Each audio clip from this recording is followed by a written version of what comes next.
નમસ્કાર દર્શક મિત્રો, વોઇસ ઓફ વડોદરા ન્યૂઝમાં આપનું હાર્દિક સ્વાગત છે। વર્ષોથી રહેતા ગરીબોના ઝૂંપડાઓ ભાજપના રાજમાં તોડી પડાયા।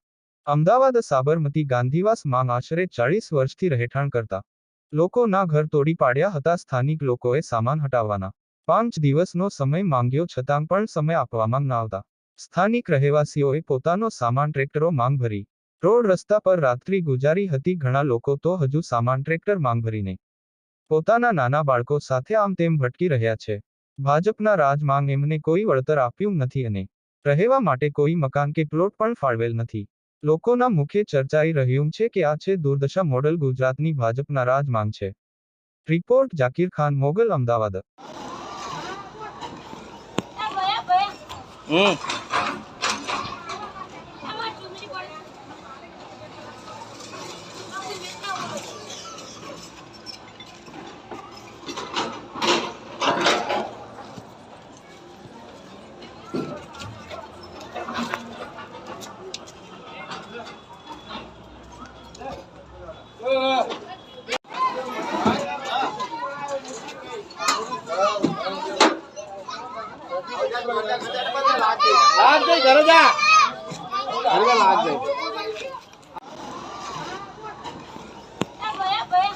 लाग